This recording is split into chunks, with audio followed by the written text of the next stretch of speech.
toda a audiência da Banca de Sapateiro. Eu sempre digo que é um prazer agigantado estar dialogando com você, né? E esse programa, ele tem uma audiência, viu? Olha, incrível. Tu Tem, acha que todo graças a motorista Deus. de ônibus, de aplicativo, a Ô, dona de casa, às vezes a gente sempre recebe lá na Defesa Civil alguém ligando, olha, eu ouvi o senhor num programa, na rádio, né? Mas quando na rádio é na TV, então isso é um feedback maravilhoso. a gente agradece muitíssimo aos motoristas de aplicativo, taxistas, caminhoneiros, motoristas de vans e de ônibus do transporte urbano aqui da capital, que eles realmente sintonizam na 90.3 para deixar os nossos passageiros, nossos, estou incluindo, porque estão nos escutando, né? Muito bem informados. E um problema hoje é calorão aqui, né? Passageiro pega aí o táxi, pega o Uber, mesmo com o ar-condicionado ligado, você tem ali aquele choque térmico, né? De sair de 38, 39 graus, vai para o ar-condicionado, depois volta para o calor. Então eu queria que você avaliasse o seguinte, qual o andamento do BR-Obró em Teresina? Está tudo conforme as previsões que foram feitas? Exatamente, é até assim angustiante a gente falar, né? E pode parecer repetitivo, todos os anos a gente tem esse momento, mas nós temos uma condição de agravo ali. Você que já noticia sobre esse tema há muitos anos tem percebido, inclusive pelo maior termômetro ou maior feedback, é a reclamação das pessoas. As pessoas estão realmente se sentindo muito angustiadas porque a gente tem aquela combinação perversa, que é a temperatura máxima, o calor elevado, com a baixa umidade. E nós estamos nos aproximando do período crítico, ok? Que é justamente agora essa entrada da segunda quinzena. Ela vai revelar padrões de picos de temperatura mais acentuados, inclusive com combustível para possíveis ondas de calor, e a gente vai ter os famosos picos também de baixa umidade. É importante lembrar que desde agosto, cidades piauienses estão ali mapeando entre 30% abaixo de 30% da umidade, o que não é legal. Isso inclusive foi noticiado aqui pelo Grupo Meio, né, e pela TV Jornal, umidade de deserto, isso não é bom para a saúde de ninguém. Então a gente está trabalhando dentro de uma condição de alerta, todo o sistema de defesa civil, todos os órgãos de monitoramento do Estado, por determinação do governador, estão à disposição para fazer essa comunicação de risco que orienta o cidadão.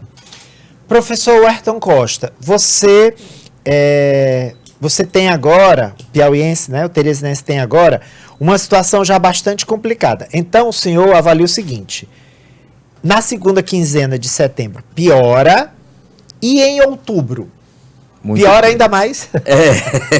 É terrível dizer isso, né? A gente está acostumado a falar, e isso desde que eu me entendo como pesquisador do clima, a dizer que outubro é o pico das condições. É verdade. O que a gente tem observado, Ari, e isso é preocupante, é uma mudança nos perfis médios das condições atmosféricas de temperatura, chuva, pressão e por aí vai. E está mudando, parece que as coisas estão sendo antecipadas, né? De tal forma que setembro ele está indo a galope nas variáveis, naquilo que impacta negativamente a saúde do piauiense, né? Está muito quente e a gente está muito preocupado com outubro. Muito preocupado com outubro, em função das temperaturas, a gente sempre alerta para a saúde das pessoas. A gente tem recebido previsões não muito interessantes do aspecto da umidade, mas a gente tem recebido também um vento de esperança ali.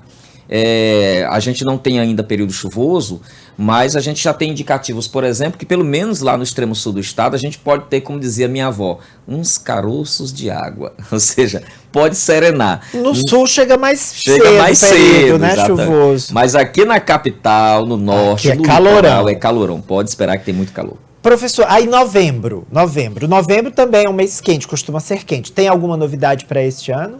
Tem sim, a novidade é que a gente espera que em novembro essa condição de primeiras chuvas que já estão previstas possam diminuir um dos mais graves problemas que o estado do Piauí e que o Brasil todo está passando, que é a questão da queimada.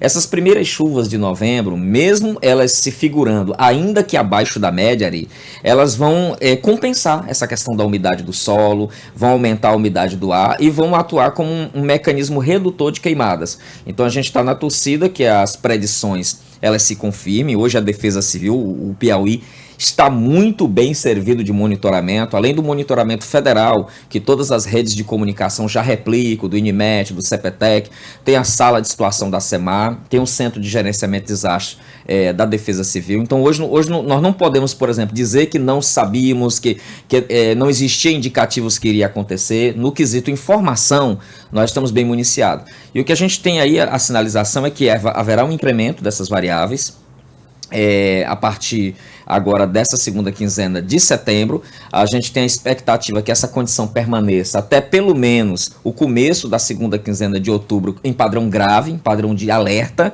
e que a partir do final da segunda quinzena de outubro comece a amenizar um pouco. Então o período crítico é de hoje, 16 de setembro, a daqui a um mês, 16 de outubro. Esses próximos 30 dias serão o pico de temperaturas e baixa umidade. Aí, a partir de então, aos pouquinhos começa a melhorar. E você sabe que é aos pouquinhos mesmo, é descendo um degrau pequeno de cada vez. Chuva, só final de novembro? Exatamente, as chuvas que a gente espera com regularidade final de novembro, já dezembro, aquelas chuvas que a gente recebe tradicionais aqui no norte, na capital, geralmente chuvas torrenciais e localizadas. E a gente chama sempre atenção para essa questão dessas chuvas, né? Que elas têm um potencial para descarga, para vento. No momento adequado a gente vai estar emitindo os alertas relativos. Bem, o professor Ayrton Costa é um dos gestores da Defesa Civil do estado do Piauí. Como é que está a situação de seca hoje no estado, professor? Muito bem, né? O governador tomou uma decisão muito sábia ali, em julho. Devido à experiência que nós tivemos no ano anterior, nós trabalhamos muito para fornecer a questão da segurança hídrica para as comunidades que necessitavam do carro-pipa. Então ele precisava de números consistentes da predição. Então nós apostamos fielmente na ciência.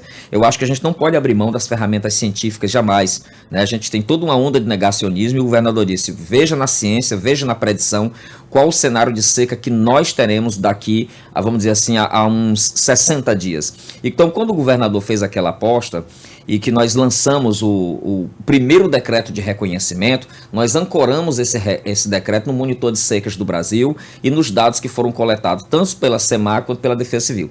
O resultado é que a seca veio e a gente já tem mais de 100 municípios enquadrados dentro desse espectro que serão atendidos pela Defesa Civil por demais órgãos, recursos federais, recursos estaduais, para garantir que essa população tenha acesso à água de qualidade. Então a gente monitora esses municípios.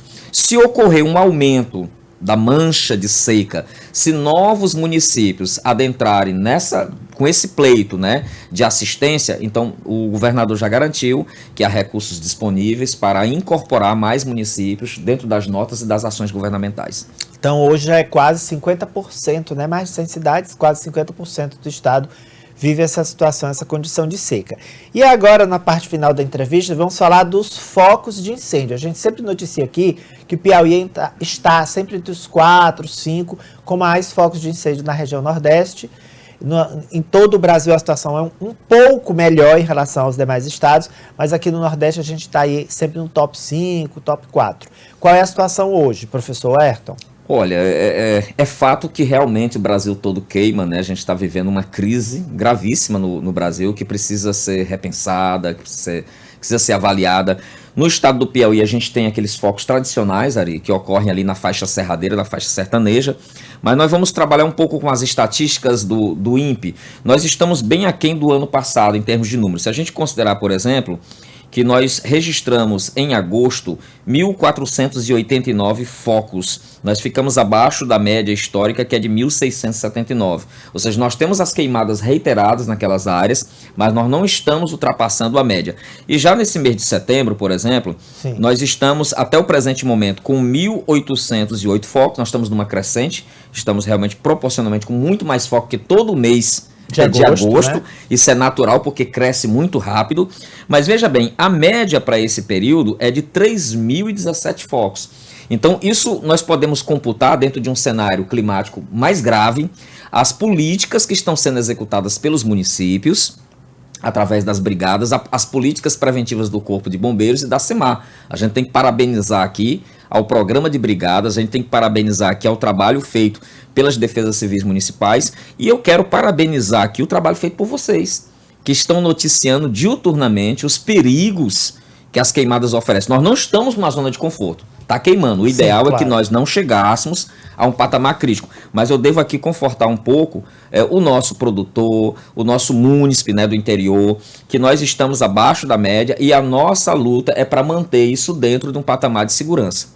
Maravilha. Então, está ruim, como está ruim em todo o Brasil, mas poderia estar bem pior se não houvessem essas ações preventivas e agora de atendimento mesmo. Lembrando o número da Defesa Civil, professor?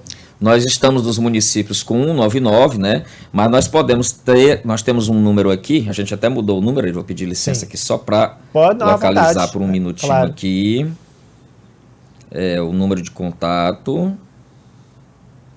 Porque aí muita gente está nos assistindo, pode acionar a Defesa Civil, né? Um caso de grande incêndio. Olha, nós temos um número, o mais importante da tecnologia, Ari, do WhatsApp, é que você manda o áudio para descrever detalhadamente, você manda a foto, o vídeo, você pode acionar a localização. Então, você que está nos ouvindo nessa audiência maravilhosa, nós estamos pelo celular, 86, código de área, 9495 9620, repetindo, 86 94 95 9620. Isso aqui é para você denunciar, para você reportar, você cidadão, se aproximar da Defesa Civil, pedir orientações, sugestões. Esse é um telefone que funciona diuturnamente. Dependendo da ocorrência, ela é repassada para o diretor responsável. Eu sou da prevenção, você tem o diretor de resposta, você tem o diretor de engenharia, o diretor de recurso hídrico, enfim, várias áreas para ele atender.